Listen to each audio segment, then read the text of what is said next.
ఇప్పుడు ఒకటండి, వినుత అనే ఆవిడ మా ఇంటికి 2 సార్లు వచ్చింది. నాకు ఒంట్లో బాగాలేనప్పుడు ఒకసారి సిక్ విజిట్కి వచ్చింది. ఎమ్మెల్యే టికెట్ వచ్చిన తర్వాత ఒకసారి రావడం జరిగింది. ఆయనతో పాటు రాయుడు వచ్చాడు. ఇప్పుడు మా ఇంట్లో డ్రైవర్ ఎవరో, మా ఇంట్లో పనులు ఎవరో నాకు తెలుసా లేకుంటే మీకు తెలుసా? How do you know who is a driver for that lady? మాకెట తెలుస్తుందండి వాడు అతను ఎవరో, మాకేమన్నా ఉందా ఏ సబ్జెక్ట్? వాళ్ళ ఇంట్లో వాళ్ళ కథలు ఏందో సమాచారం మనకు తెలుస్తుందా? డిపాజిట్ కూడా రాని వాళ్ళు ఓడిపోయినప్పుడు మాకు ఏం అవసరం ఉంటుంది చెప్పండి, ఒక్కసారి మీరు ఆలోచన చేయండి. ఇప్పుడు ఆవిడ చెప్పిందని మీరు నేను క్వశ్చన్ అడుగుతాడు, నేను ఒక్కటే సూటిగా అడుగుతాడు.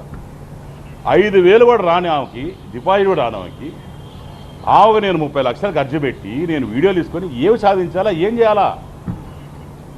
What is my motive? అసలు నాకు ఏం అవసరం ఉందని మీకు పాయింట్ నేను చెప్పి అర్థమవుతుంది. నాకు ఏం అవసరం ఉందండి? నాకు వీడియోలు ఖర్చు పెట్టే వీడియోలు ఎందుకు తీసుకోవాలా, ఏం చేసుకోవాలా?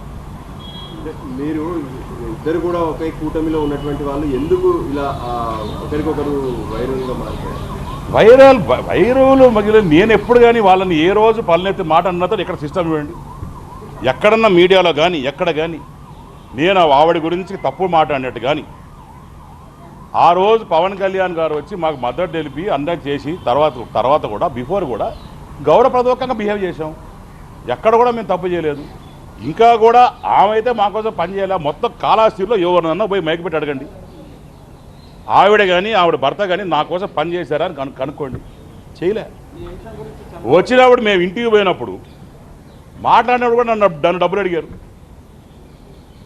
నేను లోపల అంత డబ్బులు ఇచ్చేదానికి మాకు ఏడాది చదువుతున్న లోపలికి వెనక తిరిగి ఏ రోజు కూడా మాకు పని చేయలేదు. నేను ఈ విషయం కూడా ఎక్కడ కూడా మాట్లాడలేదు. ఈరోజు మాట్లాడినా ఎక్కడ కూడా ఈ విషయం చెప్పలేదు. ఎందుకంటే today she is suspended from party and she is been accused as a murderer. That's why I am telling you today. ఈరోజు చెప్తున్నాను. ఈ లేకుండా ఈరోజు చెప్పేటోడు కదా మీకు, ఇది కూడా అవసరం లేదు.